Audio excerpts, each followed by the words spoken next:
शिव विवाह के कहानी। जे भी सुनेला शिव के भजेला, जे भी सुनेला शिव के भजेला, हाँ तर जाला ओकर जिंदगानी। सुनाए भगता शिव विवाह के कहानी। तो आई सबसे पहले हम मनु दुबे देव के देव महादेव जी के चरण में कोटि कोटि नमन करतानी। आ साथ ही साथ आप तमाम शिव भक्त के हार्दिक अभिनंदन करतानी। आज बड़ा ही खुशी के बात बा, बड़ा ही सौभाग्य के बात बा कि हमरा शिव विवाह कथा कहे के आ कुछ गावे के मौका मिलल बा। शिव विवाह यानी भगवान भोले शंकर के बियाह। शिव मतलब सृष्टि, शिव में ही सृष्टि समाइल बा। तब भक्त लोग जे भी शिव के गुणगान करेला, शिव के ध्यान करेला, शिव के कथा सुनेला, ओकर ए सृष्टि से ए दुनिया से उद्धार हो जाला, ओकरा तृप्ति मिल जाला।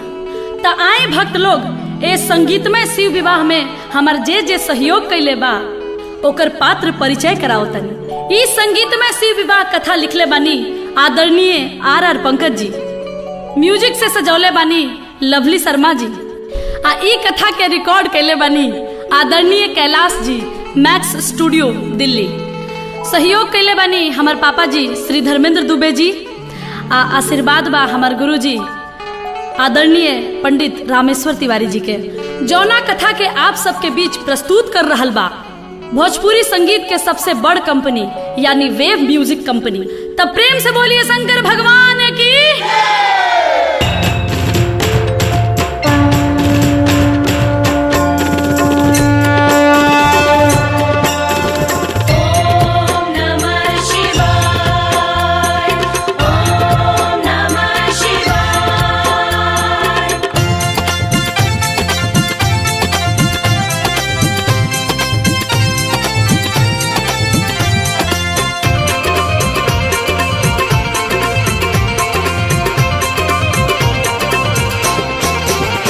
एक छोटी सी लड़की पार्वती शिव शंकर पूजा करती थी।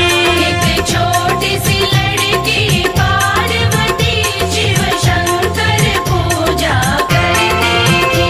एक छोटी सी लड़की पार्वती शिव शंकर पूजा करती थी। एक छोटी सी लड़की पार्वती शिव शंकर पूजा करती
आई भक्त लोग कथा पर चलल जाओ।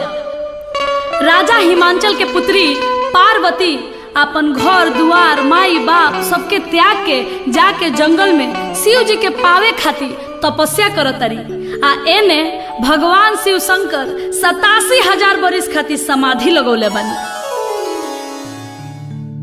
पार्वती के ऐसन घोर तपस्या देख के आ भगवान भोलेनाथ के समाधि में लीन देख के ब्रह्मा जी विष्णु जी सब देवी देवता परेशान हो गए।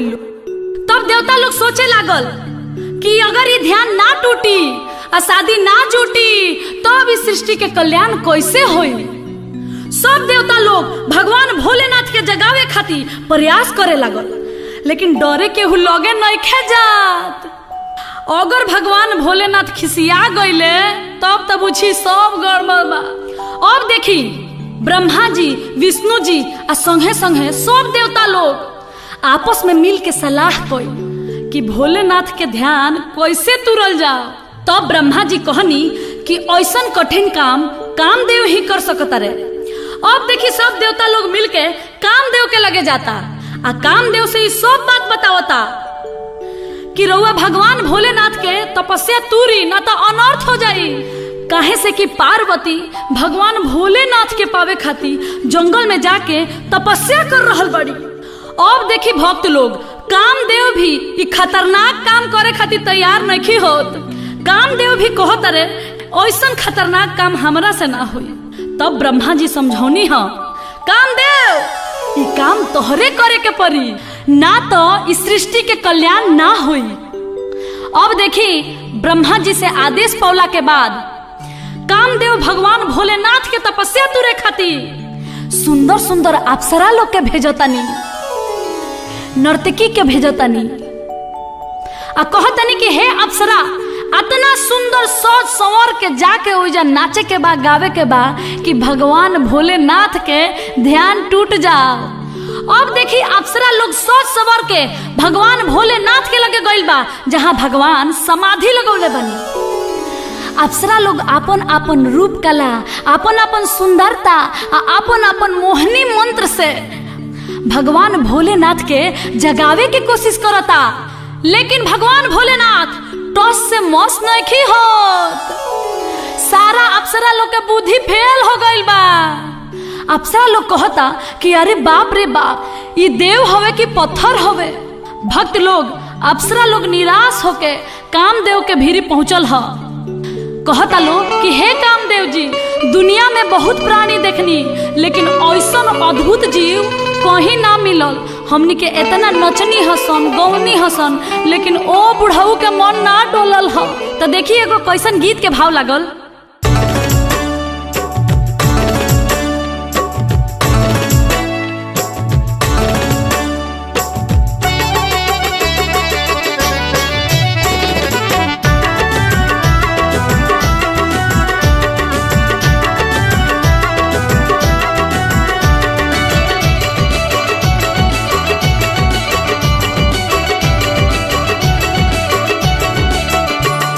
जगाए हारी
कि भगवान भोलेनाथ के सब केहू जगा के हार गइल बा, तबो भगवान भोलेनाथ नइखी जागत। अब खुद कामदेव ही भगवान भोलेनाथ के जगावे खातिर चल देले बानी। कामदेव के आगमन होते ही बसंत ऋतु छा गई, चारों तरफ फूल फुला गई, नजारा मन के बहुत भावे लागल, तबो भगवान भोलेनाथ नइखी जागत। तब कामदेव के क्रोध आइल ह आ एगो गाछ पर चढ़ गई ह आ चढ़ के तीर से निशाना सधनी ह आ भगवान भोलेनाथ पर बाण चला देनी ह। आ जैसे वो बाण भगवान भोलेनाथ के लागल ह, भगवान के तिसरका आंख खुल गई ह आ तीनों त्रिलोक डोले लागल ह आ सृष्टि में हाहाकार मच गई ह। जैसे ही भगवान भोलेनाथ के तिसरका आंख के पहिलका ज्योति कामदेव पर पड़ल, कामदेव ओही जा जर के राख हो गई हन, भस्म हो गई हन। अब देखी भगवान भोलेनाथ समाधि से जाग गई बने। अब देवता लोग पहुंचल ह भगवान भोलेनाथ के दरबार में। भगवान भोलेनाथ कहतनी कि का बात बा, आज रउआ सब है यहाँ। देवता लोग कहल ह रउआ के पावे खातिर पार्वती जंगल में तपस्या कर रहल बाड़ी, उ रउआ से बियाह कइल चाहतारी। तब देखी एजा एगो कवि के बड़ा बढ़िया एगो भाव लागल बाटे।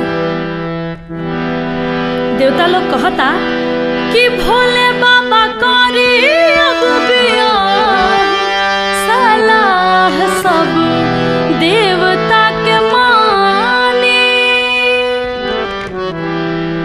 भोले बाबा ई सब बात सुन के ठठा के हंसे लगनी।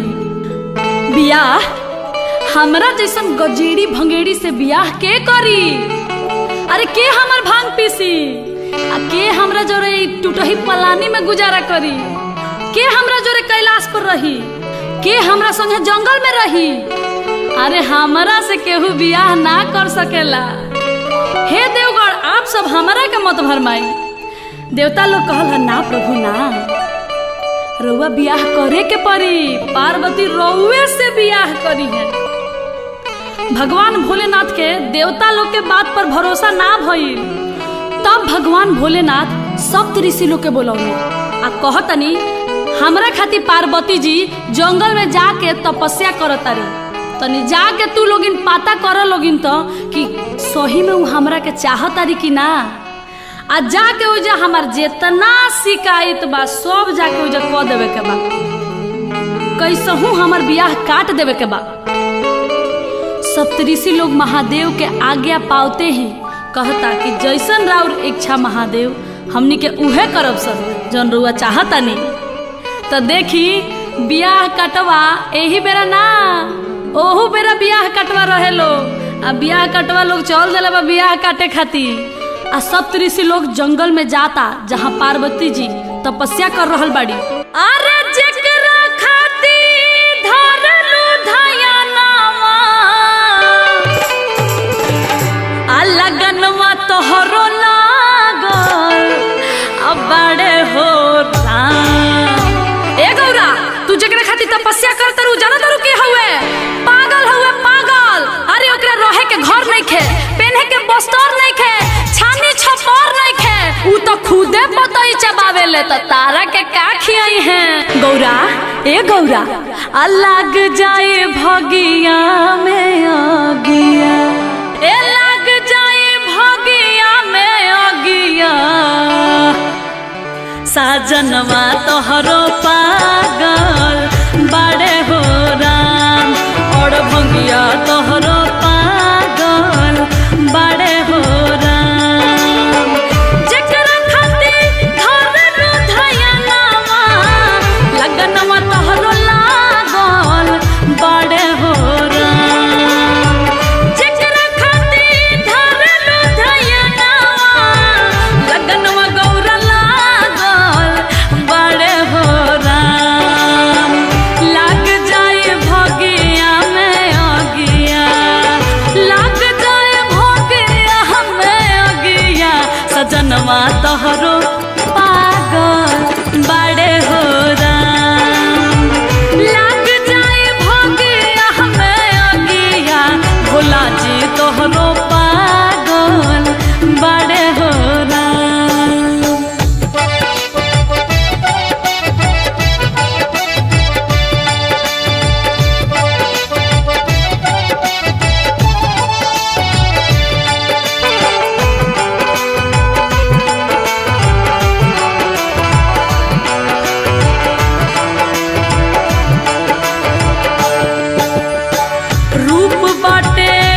कुछ करिया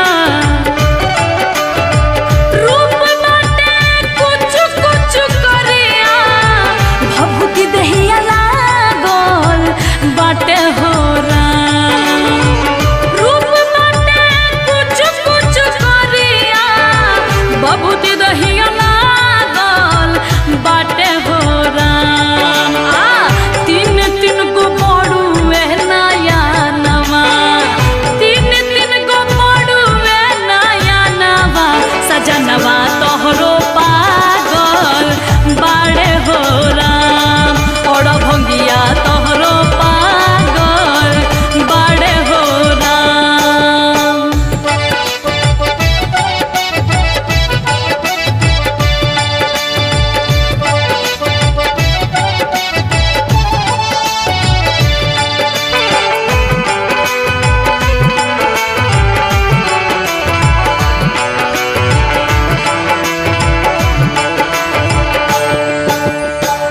गरवा में झूल विष धारवा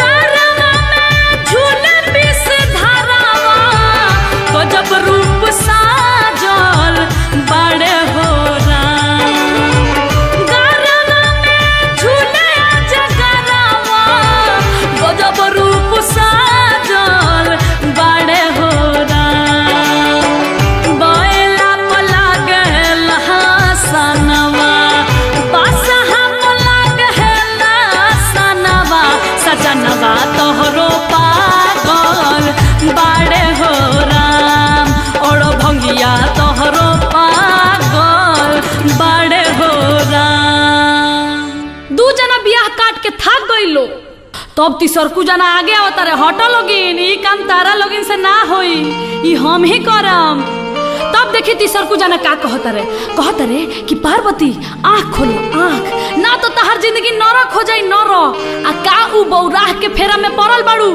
पार्वती के समझावे लगले कि बर बीसम बीसम बीसा आ बर ताके एके दिशा बर के घर में चांद सूरज के ज्योति आ बर पेन्ही ना पियरी धोती अरे बुझला एकरा मतलब का होला कि बर बीसम बीसम बीसा यानी 20 आ 20-60 बरिस के लइका बा आ बर ताके एके दिशा एके कोर ताके ले कंडेर बाड़े बुझली ह आ बर के घर में चांद सूरज के ज्योति डायरेक्ट सूरज भगवान के ज्योति आवेला घर दुआर नहीं खे पर्वत पहाड़ पर रहे के पड़ी आ बर के घर में चांद सूरज के ज्योति आ बर पेन्ही ना पियरी धोती बर पियरी धोती ना पहनी है और उनका डरे से बुझा कि मिर्गा छला है अरे समझ लू गौरा अरे तू राजा महाराजा के बेटी हो तू कोनो राजकुमार से बियाह कर तू आ का है बुढ़ऊ के फेरा में पड़ल बाड़ू ई सब सुनला के बाद गौरा जी से बर्दाश्त ना भइल शंकर जी के शिकायत तब कहतरी कि सुनी सदा मुनि रउआ सबके इज्जदाल ना गली रउआ सब टरी आ अपन अपन घर धरी हम करब उहे गजेड़िए से बियाह उहे जोगिया से बियाह करब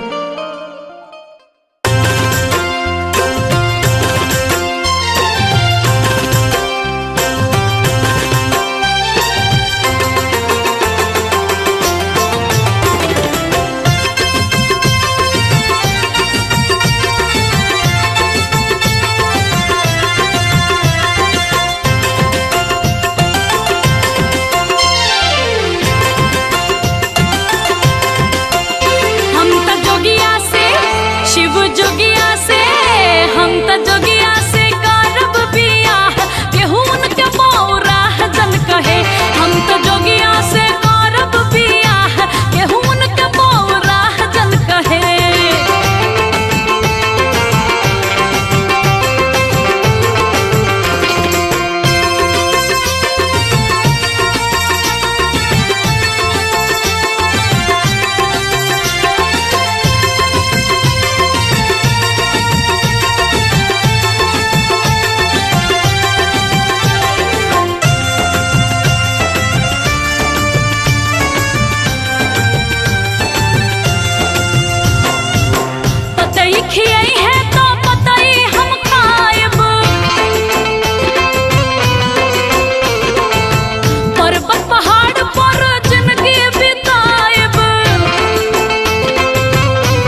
सखी आई है तो बताई हम पाएब, पर्वत पहाड़ पर जिंदगी बिताएब। नाही मानब हो ए नाही मानब हो, नाही मानब हम केहू के सलाह, केहू के बौरा जन कहे शिव जोगिया से करब बियाह, केहू के बौरा जन कहे और भंगिया से करब बियाह, केहू के बौरा जन कहे।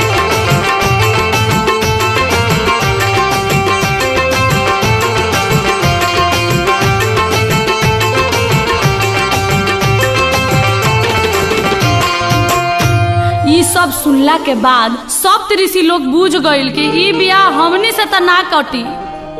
तब गइल लो भगवान भोलेनाथ के लगे आ कहल लो कि हे भोलेनाथ राउर बियाह होइबे करी, ई बियाह गणासियों से ना कटी, काहे से कि पार्वती रउआ के मन ही मन में अपन स्वामी मान लेले बड़ी। तब भगवान भोलेनाथ कही आए ऐसा बात है तब मुझे स्वयं परीक्षा लेना पड़ेगा। अब देखी भगवान की लीला, भगवान स्वयं परीक्षा लेवे खातिर चल देले बानी आ देखी कैसन भेष बनले बानी। आय रे दादा कितना निमन लागता। देखी देखी आज जोगी के भेष दा के भगवान भोलेनाथ पार्वती जी के परीक्षा लेवे खातिर स्वयं जंगल में चल देले बानी। आई जयगो गीत के भाव बा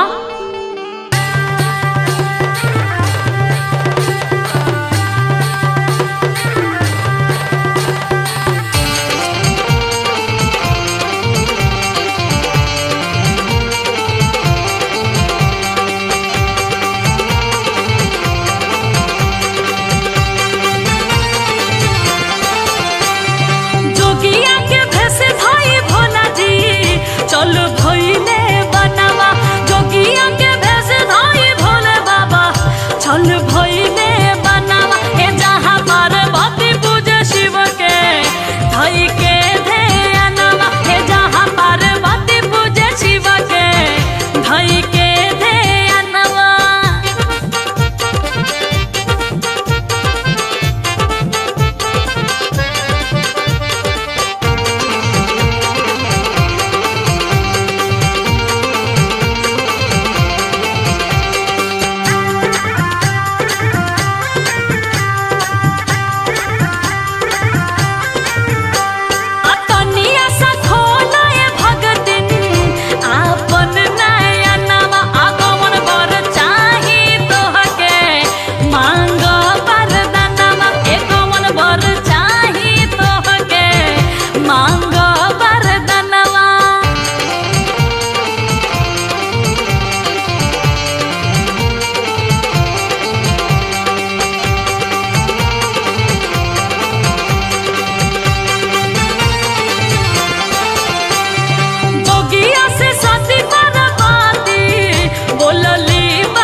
जोगी के भेष में भगवान भोलेनाथ पार्वती के केतनो समझावतानी, लेकिन पार्वती अपन आंख नहीं खोलत। तब पार्वती जी कली है कि हे महाराज हम जकरा खातिर तपस्या कर रहल बनी, जकरा के हम सच्चा दिल से चाहतनी उ हमरा सामने आई तबे हम अपन आंख खोलेम।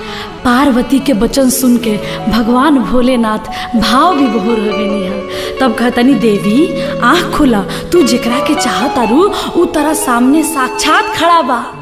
तब पार्वती आँख खोल ली है।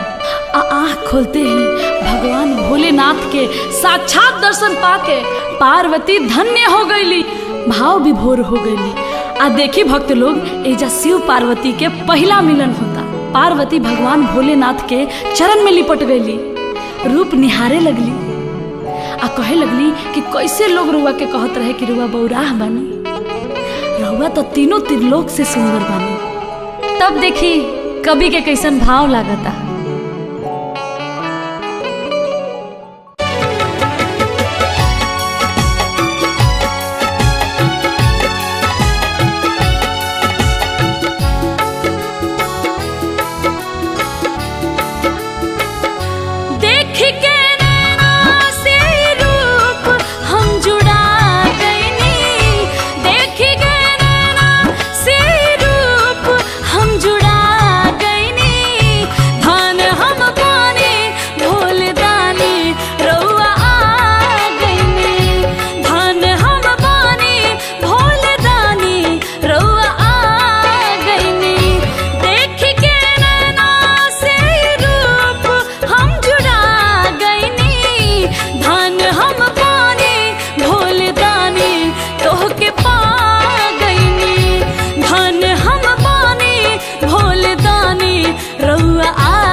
दर्शन पा गईनी।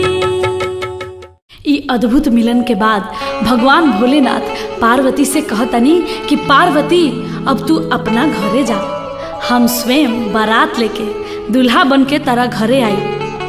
अब देखी भक्त लोग ब्रह्मा जी राजा हिमांचल के घरे खबर भेजवातनी कि राजा हिमांचल के मालूम कि भगवान भोलेनाथ पार्वती से शादी करे खातिर तैयार हो गए बनी। अब देखी दुल्हो तैयार, कन्यो तैयार, तो चली हमनी के मिल के शादी के कार्यक्रम शुरू कर जाओ। आज भगवान भोलेनाथ के तिलक हुए। देखी पहले के तिलक आ आज के तिलक में कितना अंतर बढ़ुए। आज एगो तिलक में 500 आदमी जाता रहे, आ पतल आ पूरी के धुरकुस उड़ा देता रहे। लेकिन वो घड़ी ऐसा रिवाज ना रहे। राजा हिमांचल तिलक चढ़ावे खातिर विप्रदेव यानी कि ब्राह्मण और हजाम मात्र 2 आदमी के शिव जी के दरवाजा पर भेजतनी तिलक चढ़ावे खातिर। आ तिलकहरू लोग जब आंगन में पहुंचता तो देखी हमनी के हिंदू धर्म में तिलक के बेरा एगो बड़ा बढ़िया गीत होला, आई सुनल जाओ।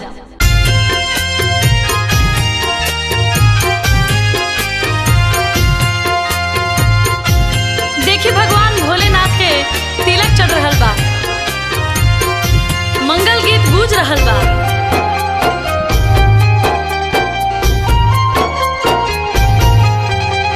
आज मोरा शिव जी के तिलक आयो, आज मोरा शिव जी के तिलक आयो। पर्वत पर बाजेला बाधाई रे माई, शोभा बरनी न जाई। पर्वत पर बजेला बधाई रे माई, शोभा बरनी न जाई। गैया के गोबरा से अंगना लिपायो, गैया के गोबरा से अंगना लिपायो। अब गजमती चौका पुराई रे माई, शोभा बरनी न जाई। गजमती चौका पुराई रे माई, शोभा बरनी न जाई।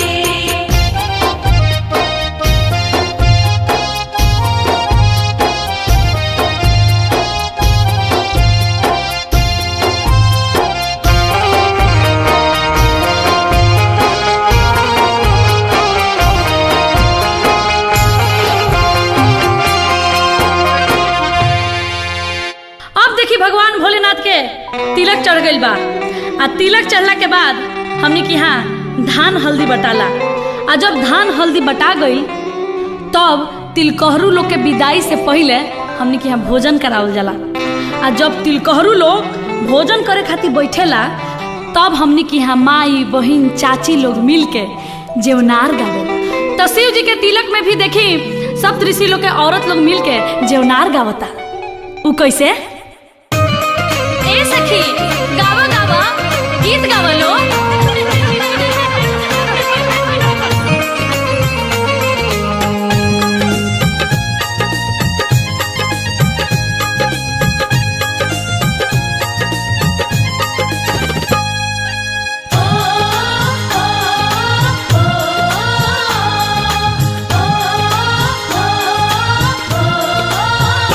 ए हो सोने के थारी में जेवाना पा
वापस लौटता। पार्वती के माई मैना रानी नारद बाबा से पूछली हो कि ए नारद बाबा बोर कैसन बा आ बोर के घर कैसन बा। तब नारद जी कहतनी पार्वती के माई मैना जी से, ए जी लइका तो ऐसन बड़ुआ कि ऐसन लइका दुनिया में कहीं नहीं खे, तीनों त्रिलोक में ऐसन कहीं बर नहीं खे। अरे लइका तो साक्षात त्रिलोकी नाथ हवे, भगवान भोलेनाथ हवे। अरे ओहे तो मड़वा में अजोर हो जाई आ गांव नगर में शोर हो जाई आ देख के पूरा लोग विभोर हो जाई आ घर के बारे में तो पूछबे मत करी, माने कि सब केहू उनके घर में रहेला। अब देखी दामाद के बड़ाई सुन के मैना रानी बहुत खुश हो गईली आ राजा हिमांचल की यहाँ माड़ो गड़ाई के तैयारी होखे लगा। तो आई चाची माई बहनी हमनियों के मिल के माड़ो के गीत गावल जा।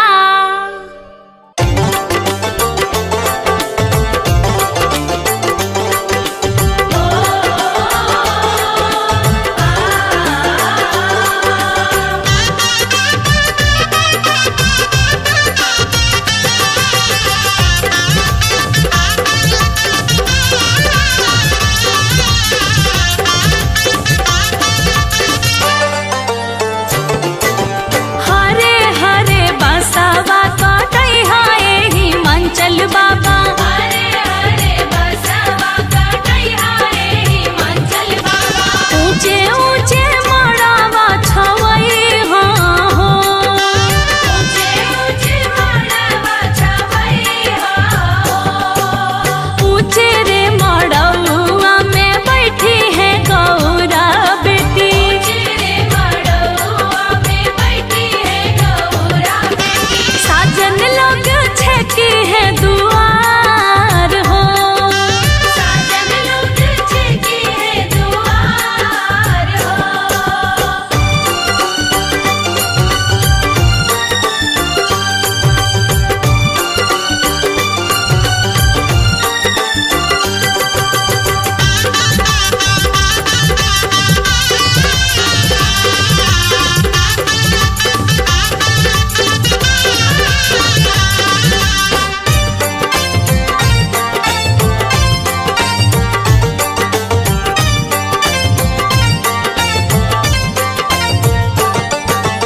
हरे हरे बसवा कटई हाय नारद बाबा, हरे हरे बसवा कटई हाय नारद बाबा।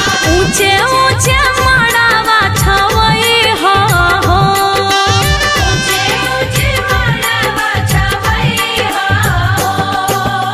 ओही रे मड़ौआ परी छै है शिव शंकर दुल्हा, ओही रे मड़ौआ परी छै है शिव शंकर दुल्हा। गौरा संगे होई है बियाह हो, गौरा संगे होई है बियाह हो।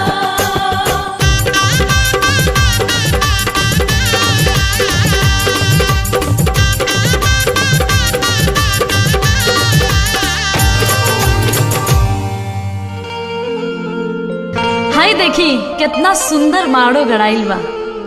माड़ो गड़ा गइल बा। आंगन में कुहार भाई कलसा लेके आ गइल बड़े। जौना कलसा में गंगा जल भर के ओकरा पर दीपक जलावल जाला आ ओही दीपक से मड़वा में अजोर होला। देखी हमने की यहाँ कोनो भी शुभ काम में कोनो चीज आवेला तो ओकर सबसे पहले परिछावन कइल जाला। जैसे कलसा के परिछावन होला, पीढ़ा के परिछावन होला। तब मैना रानी कलसा परिछे जाता रे आ कुहार भाई नेक मांगता रे। तो एजा एगो गीत होला।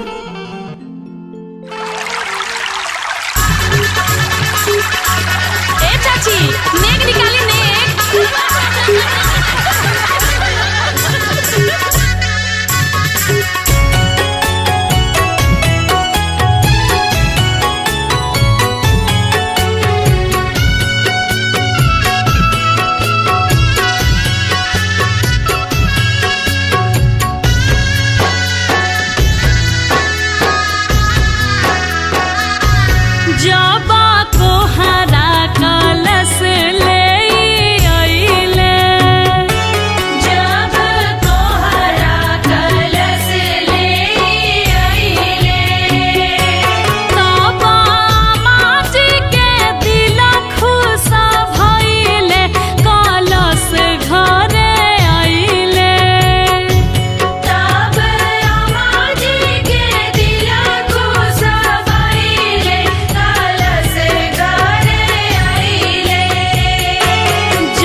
जब कोहरा जेनेक चार मंगले जब कोहरा जेनेक चार मंगले तब पापा जी बाजार भागी गईले कलश घरे आइले तब पापा जी बाजारे भागी गईले कलश घरे आइले देखी कलश आगे जियारा जुड़ाइले कलश घरे आइले।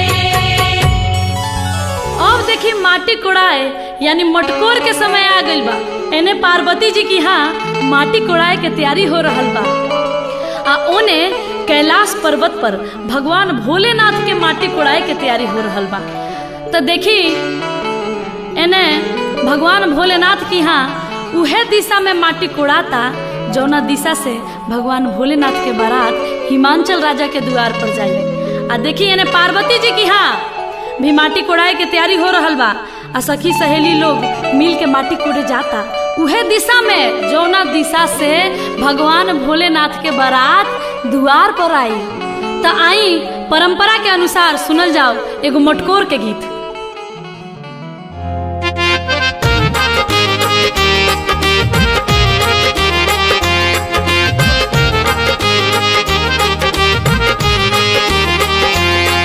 बजाओ भैया चमरा बजाओ सहनाई कहवा के पियर माटी कहाँ के कुदार है कहवा के पियर माटी कहाँ के कुदार है कहवा के साथ सुहागिन मट कोड़े जास है कहवा के साथ सुहागिन मटकोड़े जास है गंगा जी के पियर माटी सोन के कुदार है गंगा जी के पियर माटी सोन के कुदार है देवलोक के साथ सुहागिन मट कोड़े जास है देवलोक के साथ सुहागिन मटकोड़े जास है देवलोक के साथ सुहागिन मटकोड़े जास है देवलोक के साथ सुहागिन मटकोड़े जास है देवलोक के साथ सुहागिन। अब देखी दोनों ओर के माटी कोड़ा गइल बा आ अब हरदी चढ़ावे के बेरा आ गई। तो देखी भक्त लोग एजा एगो बड़ा महत्वपूर्ण बात बा। बात ई बा कि हरदी उहे आदमी चढ़ावेला जेकर खुद देही पर हरदी चढ़ गइल होखे यानी कि बाजा बाज गइल होखे। तो देखी अब दोनों ओर हरदी चढ़े लागल। देखी एने शंकर भगवान चौका पर बैठल बानी आ ओने पार्वती जी भी चौका पर बैठ गइल बानी। हल्दी चढ़े लागल दोनों ओर आ हल्दी के गीत गवाए लागल। तो आई अब हमनियों के गावल जाओ एगो हल्दी चढ़ाई के गीत।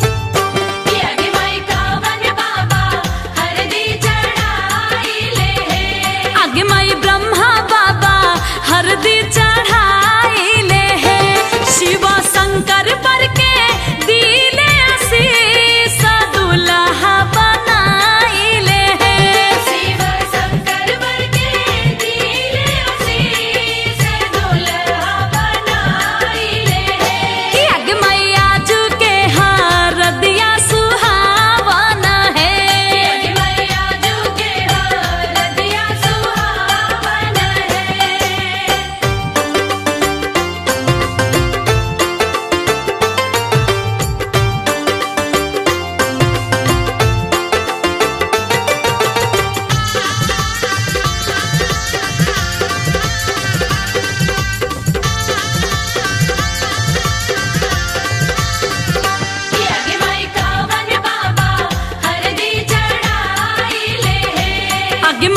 विष्णु बाबा हरदी चढ़ाइले है शिव शंकर बर के दिले आशीष दुल्हा बनाइले है शिव शंकर वर के दिले आशीष दुल्हा बनाइले है कि आगे मैया जू के हाँ रदिया सुहावना है मैया जू के हरदिया सुहावन है कि अगे मैया जू के हरदिया सुहावन है।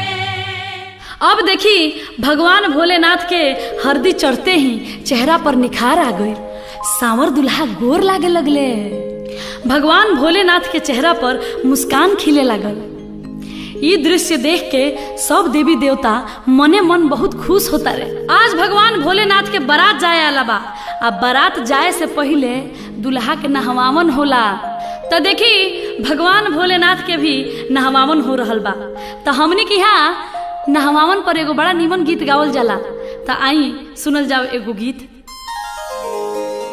आगे माई बड़े बड़े बूंदावा परेला गाना आगे माई भोला भंगिया नहाले आंगना आगे माई आई छेलिया वाइन जवाइन कवना माना उनकर नजरी उतारेली सात सोहागिन ना।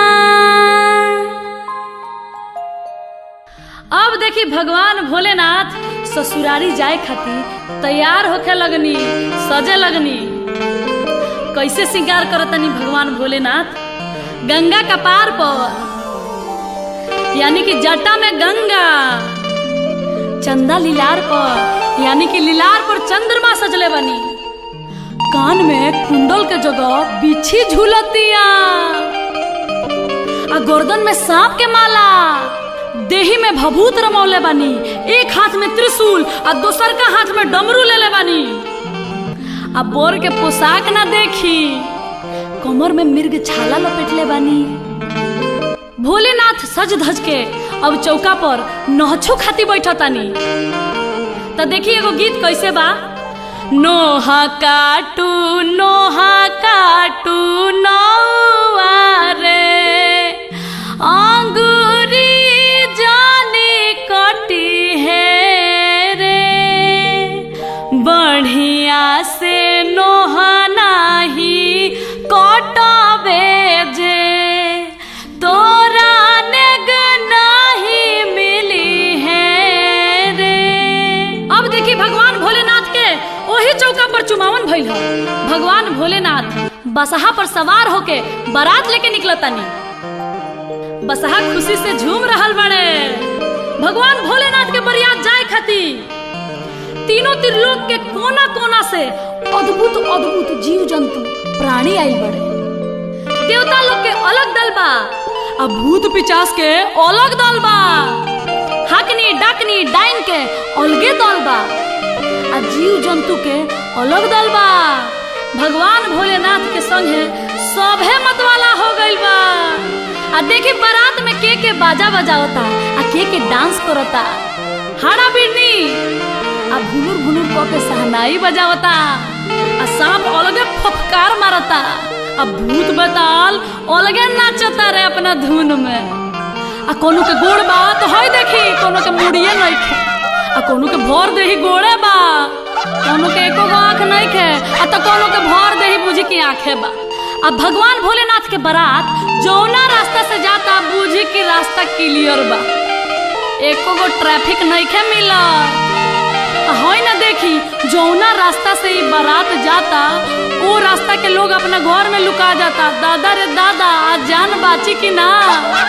ई बारात के रास्ता में जौन भी मेहरारू लड़की देखतारी ऊ कहतारी कि हे भगवान कौन बाछी के करम फूटल है ई बारात के करा यहाँ जाई ई दुल्हा के कर हूँ। तो देखी भगवान भोलेनाथ के बारात कैसे गावत बजावत जाता आ लोग देख के का कहता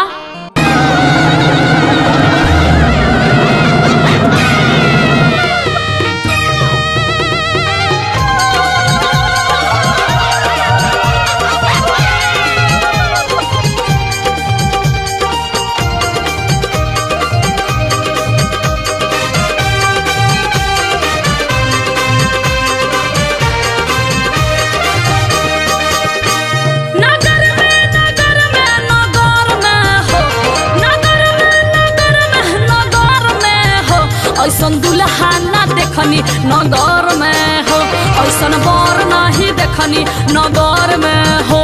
नगर में नगर में नगर में हो, नगर में नगर में नगर में हो, ऐसन बर नहीं देखनी नगर में हो, ऐसन दुल्हा न देखनी नगर में हो। अरे बाप रे बाप, अरे ए सखी ई बाढ़ की पीपर हो।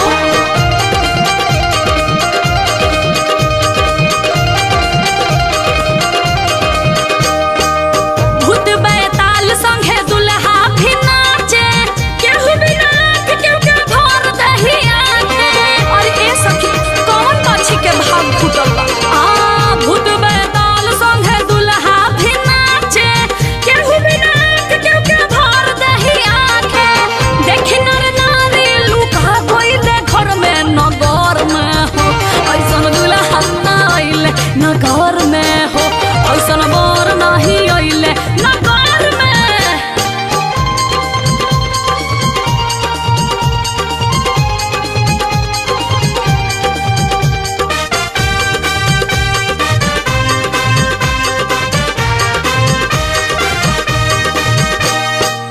हड्डा अबिरनी बाजावे सहनाई, टूड़िया लगा के बिछी नाचे रमाई।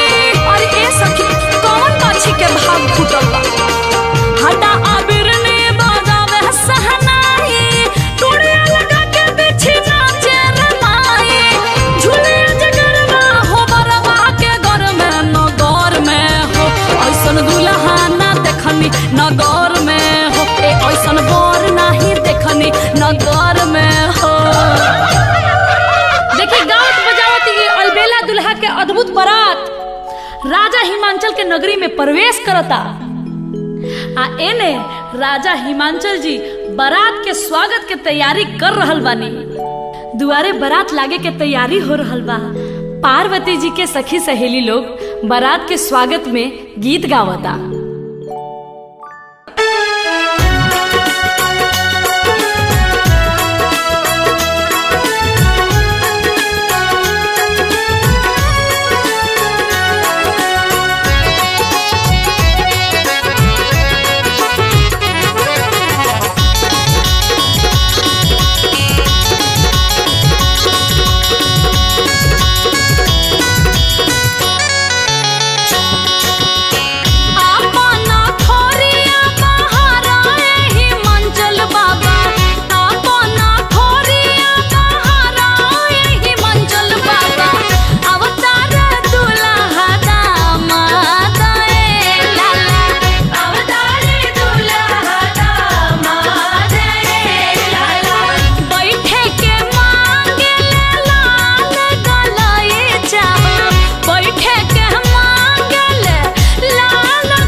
राजा हिमांचल के द्वारा पर आइल बनी। ऋषि मुनि पुरोहित लोग द्वार पूजा करावता। ओम मंगलम भगवान विष्णु मंगलम गरुड़ध्वजा मंगलम पुंडरीकाक्ष मंगलाय तनोहरि।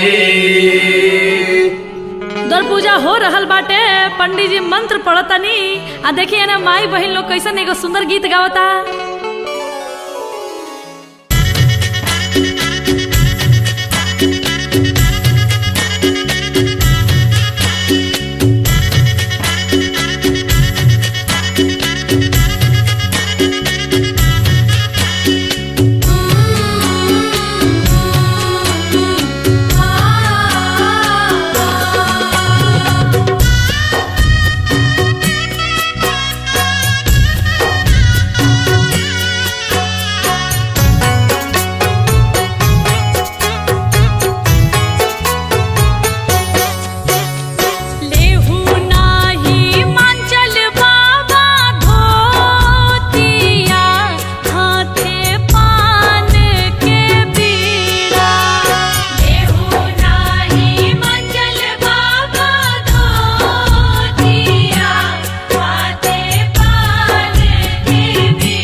घेरले बा। चिंता ऊ बा कि मैना रानी से दुल्हा के खूब बड़ाई कइले बड़े, आ उहे दुल्हा अपन बियाह करे खातिर असली भेष में आइल बा। देखी अब पार्वती के गुरहथी के बेरा आ गइल बा। भसुर मड़वा में जाता रे गुरहथी खातिर, आ राजा हिमांचल के आंगना में पार्वती के सखी सहेली लोग जुटल बा। तो देखी वही में एगो सखी कहता रे, ए सखी ई भसुर ऐसन बा तो दुल्हा कैसन होई? ए दादा कहीं गौरा के दुल्हा बौराह नइखे नु। गुरहथी शुरू बा। तब पंडित जी भसुर के हाथ में मंत्र पढ़ के अक्षत देता रे चढ़ावे खातिर। तो है ना देखे भसुर का करता रे। तब सखी सहेली लोग कैसे गीत गावता।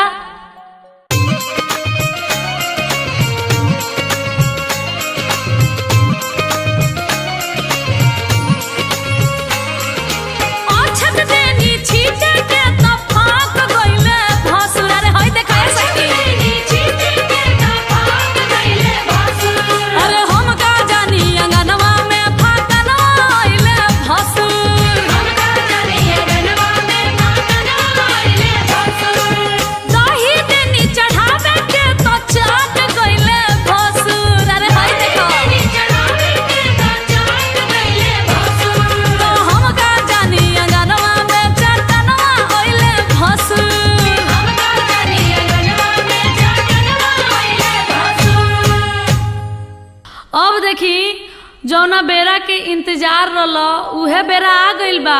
लीलरा पर विध के टाकी बा, कुछ बीत गइल कुछ बाकी बा। अब नारद बाबा के गोधन कुटाए आला बा। काहे कि इहे बरब अंगना में जाए आला बा। एने देखी मैना रानी अपन दामाद देखे खातिर बेसब्री से इंतजार कर रहल बाड़ी। आखिर उ दामाद के कब देखेम जे तीनों त्रिलोक के मालिक हवे, जेकर इतना बड़ाई सुन ले बानी, जेकरा से हमार बेटी पार्वती के बियाह होके आला बा। अब बर के आंगना में बुलावे खातिर हजाम के भेजल जाता। भगवान भोलेनाथ जैसे ही राजा हिमांचल के आंगना में अइलो हन, जैसे ही सास अपना दामाद के देखली हो अंगने में गिर गईली हो, बेहोश हो गईली हो। राजा हिमांचल के आंगना में रोन पीटन पड़ गई। आहिर रे दादा ई का भई? आखिर हमार भोली पार्वती कौन कसूर कैले रही हो? अब देखी नारद भगवान के सब केहू खोजे लागल ह, सब केहू उनका के कोसे लागल ह, गाड़ी देवे लागल ह। का ए नारद ई अबोध बेटी तहर का बिगड़ले रही ह? आखिर कौना जन्म के बदला सधौला ह कि हमार पार्वती खातिर ऐसन दुल्हा खोज के लिए ह, ऐसन भिखारी के खोज के लिए ह। तब तक नारद बाबा नारायण नारायण करत आंगना में पहुंचतानी। देखी नारद मुनि ही शंकर भगवान आ पार्वती जी के बियाह में अगुआ रहल बनी। नारद मुनि के बात केहू ना काटेला। नारद मुनि आगम निगम सब कुछ जानी ले। नारद नारद जेकर बात कबो रद्द ना होखे ओकरे के नारद कहल जाला। तो नारद भगवान मैना रानी के समझावतानी आ कहतानी कि मैना रानी ना ना रुआ चिंता ना करी, ई भगवान भोलेनाथ हुवन, ई सही में तीनों त्रिलोक के मालिक हुवन। रुआ अभी कुछ नहीं जानत, इनकर अनेक रूप बा। हे मैना रानी रुआ बर पर छी, रुआ चिंता ना करी। लेकिन मैना रानी तैयार नहीं हो। कहतरी ना ए दादा ना, ऐसन बौरा बर से हम अपन गौरा के बियाह ना करे। देखिए जाएगो कैसन भाव लागता मैना रानी के कि आगे माई गौरी ऐसन ज्ञानी बेटी के बरवा मिलल बौरा। ए माई बरवा मिलल बौरा। नारद बाबा के हम काहिले बिगड़नी, बरवा खोजल बौरा है कि अगमाई ऐसन बौरा बरसे गौरा ना बियाहब, मोरे गौरा रही है कुंवर। ए माई मोरे गौरा रही है कुंवर। गौरा लेके डूबब हम, गौरा लेके गौरा लेके जाइबो पाताल है कि आगमाई ऐसा न बौरा बरसे गौरा ना बिया हब भले गौरा रही है कुंवार ए माई मोर गौरा रही है कुंवार। कसहु नारद भगवान मैना रानी के सखी सहेली लोग के समझा बुझा के आ माड़ो में लेके आओ तनी कि चली मतवा चली बर परछी बर राउर बहुत सुंदर बा। मैना रानी केहूँगा अपन दिल पर पत्थर रख के आ आंगना में आओ तरी। आंगना में अइला के बाद लोढ़ा लेले बाड़ी लेकिन मने मन में डरा तरी। तब पीछे से सखी सहेली लोग गीत गावता का कहता अरे हाय देखा ए सखी ये दुल्हा कैसन बा हो अरे ताकत अरे पुरु त लौकता पछी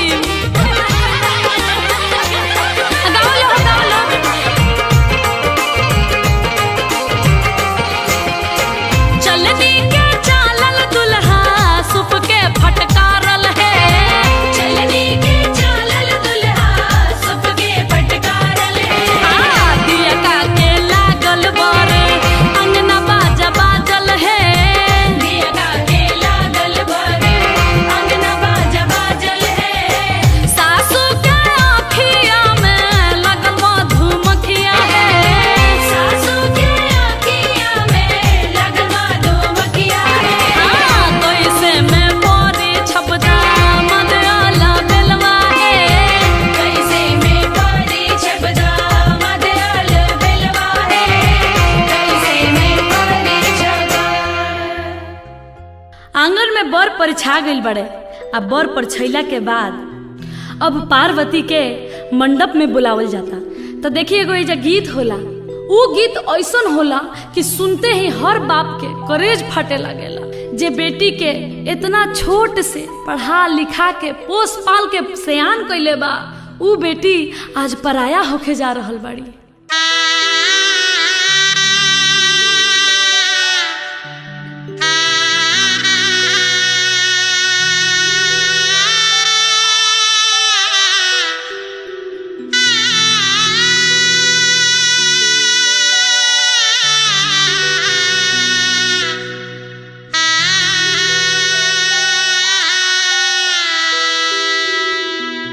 काढ़ू नाही मांचल हो बाबा अपनी रे पुतरिया हमारो गौरा रे बेटी आखी के रे पुतरिया दिनावा हरेलू हो बेटी आ भूखी पियसिया रतिया हरेलू हो बेटी आ बाबा खिरे निंदिया।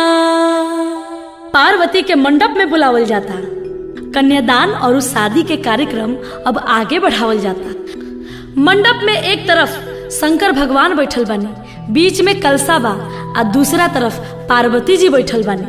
तब पार्वती जी मने मन शंकर भगवान से निहोरा करतनी कि हे शंकर भगवान हे भोलेनाथ रउआ तीनों त्रिलोक के मालिक हई रउआ इतना सुंदर तीनों त्रिलोक में केहू नहीं खे तब राउर शिकायत हमरा यहाँ होता हमरा तनको नीमन नहीं खे लागे। प्रभु कुछ विचार करी आपन भेष के बदली। पार्वती जी मने मने मुस्का के देखी का कहतरी कि कलसा के ओटे ओटे बोलेली गौरा दई राखी स्वामी लजिया हमार है आ तनिया सा रूपवा बदलती महादेव नैहर के लोग पतियाए हे स्वामी नैहर के लोग पतियाए। अब देखी कैसे चमत्कार होता कि अतने में रूपवा बदलनी महादेव चांदनियन चमके लीलार ए माई दुल्हा सुंदर सुकुमार। देखी पार्वती जी के विनती सुनते ही भगवान शिव शंकर भोलेनाथ अपन रूप बदल देले बानी। आ रूप बदलला के बाद वहाँ ऐसा सुंदर दुल्हा तीनों त्रिलोक में कहीं नहीं खे। आ देखी मड़वा अजोर हो गई बाटे। भगवान भोलेनाथ आ पार्वती जी के ये अद्भुत जोड़ी देख के कलसा भी मने मन मुस्काता। एजा भी एगो गीत गावल जाला, कैसे?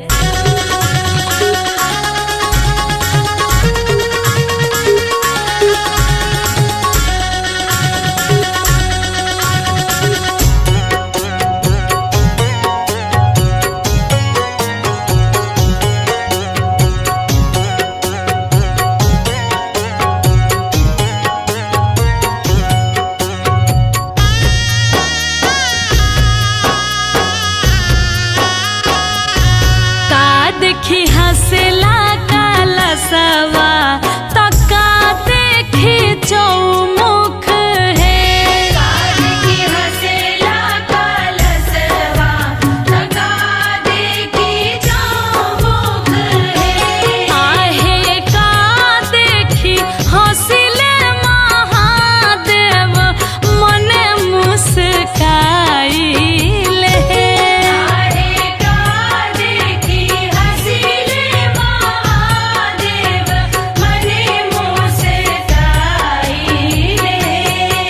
देखी हंसला कलसवा कलश देखी चौमुख है। आहे गौरा देखी हंसिले महादेव मने मुस्काई ले। गौरा देखी हंसिले महादेव मने मुस्काई ले।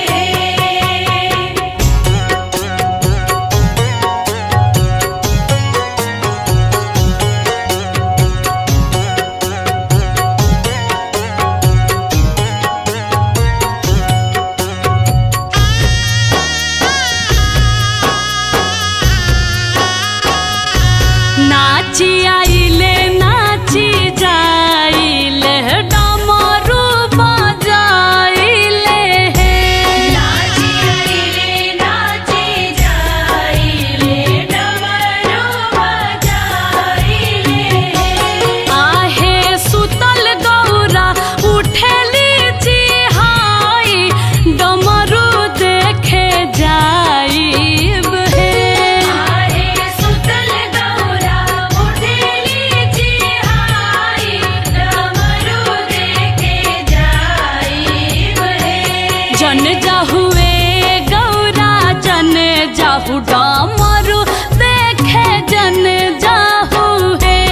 आहे सुनीले हब पापा जी तोहार त जाइब खिसियाई नुहे। आहे सुनीले अब पापा जी तोहार त जाइब खिसियाई नुहे। आहे सुनीले अब पापा जी तोहार त जाइब खिसियाई नुहे। अब दानों में महादान यानी कि कन्यादान के समय आ गई। कन्यादान ऐसा समय है जौना के देख के काठों के करेजा रोवे लागेला, पत्थरों के दिल पिघल जाला।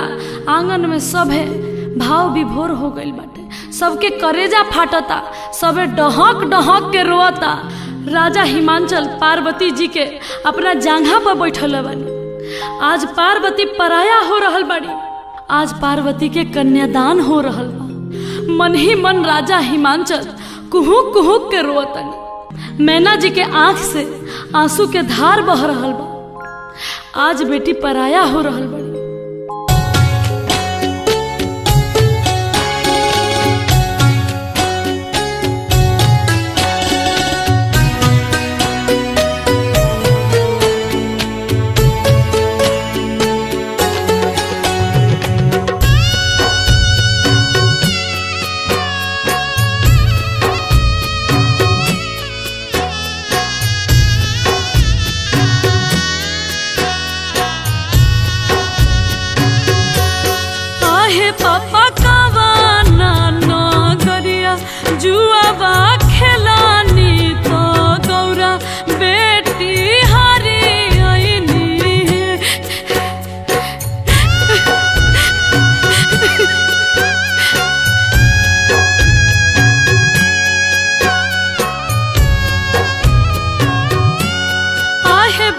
शिव के नागरिया जुआवा खेलानी तो तोहरा के हरियनी है।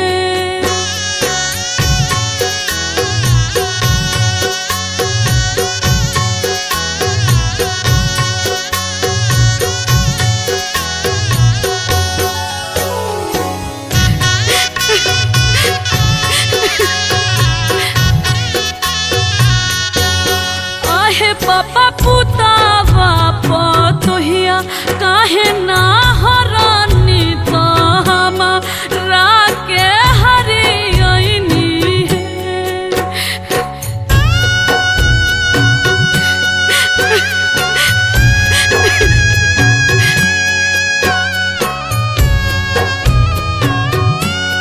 आहे बेटी पुतावा पतोहिया घर के लक्ष्मी तो तू बेटी पाराया बाड़ू हो।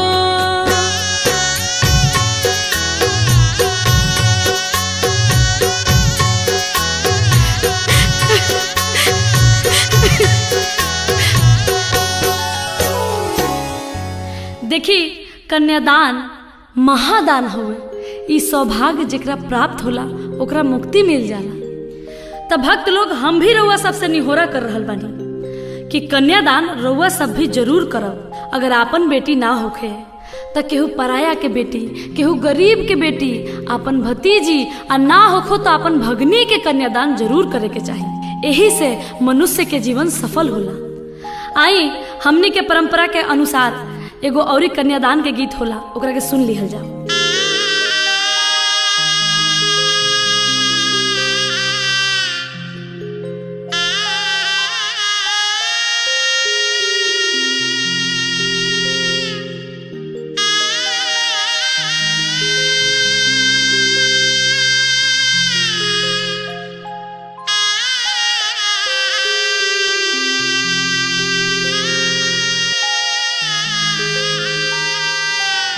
कोठावा ऊपरा बाबा मोरवा रे बोलुए मोरवा बोलिया सुहावन हो लगुए मोरवा बोलिया सुहावन हो लगुए। आजू के रतिया बाबा जागल हो रही हो, आजू घरवा चोरिया हो जाई है, आजू घरवा चोरिया हो जाई है। सबरे संपत्तिया बाबा बाची रे जाई है, गौरा बेटी चोरिया हो जाई है, गौरा बेटी चोरिया हो जाई है। दुआरा पाए बेटी चौकी दरबारे रखब, आंगना में सिपहिया हो रखब, घरवा भीतर हमहू जागल हो रहब, से हो बेटी बाची रे जाई है, से हो बेटी बाची रे जाई है। दुआरा के चौकी दरवा बाबा सुती रे जाई है, आंगना के नीरा भेदर होई है, आंगना के नीरा भेदर होई है। घरवा भीतर रो सुती हो जाइब, से हो बेटी चोरिया हो जाई है, गौरा बेटी चोरिया हो जाई है। कन्यादान हो गई, अब सिंदूरदान के समय आ गई। राजा हिमांचल आ मैना रानी के लग से उठ के पार्वती जी अब शंकर भगवान के बगल में बैठल बाड़ी। आ देखी 7 सुहागिन मिल के माड़ो में शंकर भगवान के सिन्होरा देता लो कि भगवान भोलेनाथ अभी सिन्होरा ली आ पार्वती के जिंदगी के सफल बनाई। देखी एक चिटकी सेनूर के कितना महत्व बा। एक चिटकी सेनूर मांग में पड़ते ही दुनिया बदल जाला तो सखी सहेली लोग भगवान भोलेनाथ से आग्रह करता कि हे बाबा अब पार्वती के मांग में सिंदूर भरी आ पार्वती के जिंदगी के सफल बनाई। तब भोले बाबा सिंदूर दान कर रहल बनी, पार्वती के मांग में सिंदूर भरतनी आ सखी सहेली लोग गीत गावता। का गावता? हटिया के सिनुरा महंग भइले बाबा, चुनरी भइलन मोल है, चुटकी भर सिनुरा के कारण ये बाबा छोड़ी ले नगर तुहार है। हटिया के सिनुरा मांगाइब मोरे बेटी, चुनरी मांगाइब अनमोल है, चुटकी भर सिनुर के कारण ये बेटी छोड़ेलू नगर हमार है, छोड़ेलू नगर हमार है। अब भगवान भोलेनाथ और पार्वती जी के इज्जत शादी संपन्न हो गई। तब प्रेम से बोलिए शंकर पार्वती की हरा हरा महादेव। अब देखिए शादी के बाद दुल्हा दुल्हन के आशीष दिहल जाता, यानी कि चुमावन हो रहल बा।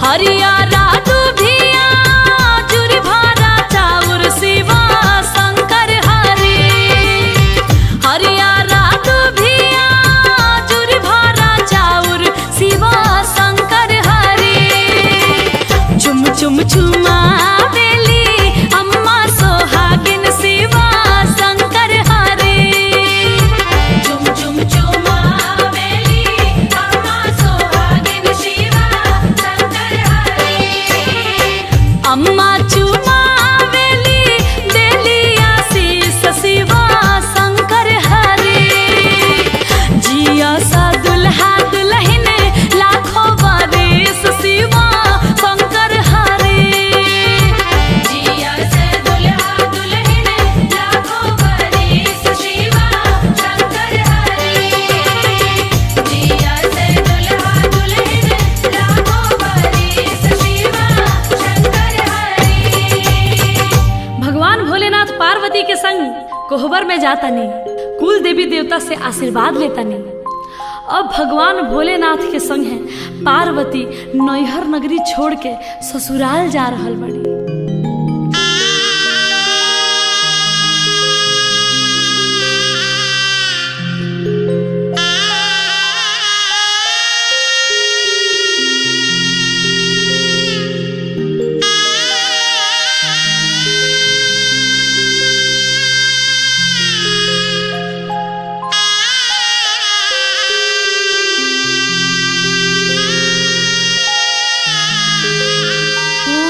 इच्छा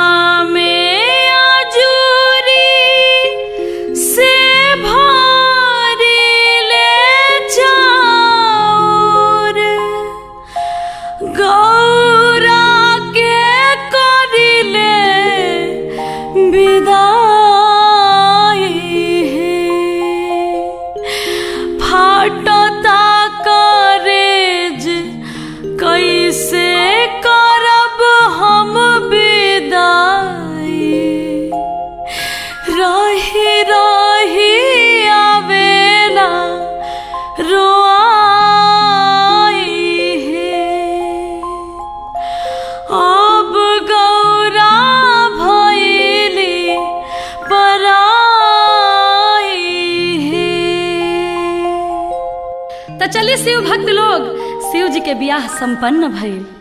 अगर ई कथा में हमरा से कोनो गलती हो गई हुई तो अपना अनु दुबे के अबोध बालिका समझ के, अपन घर के बेटी समझ के माफ करे। हमार आगे भी कोशिश रही कि ऐसा बढ़िया बढ़िया कथा कहानी लेके रउआ सबके बीच में आई। तो बोलिए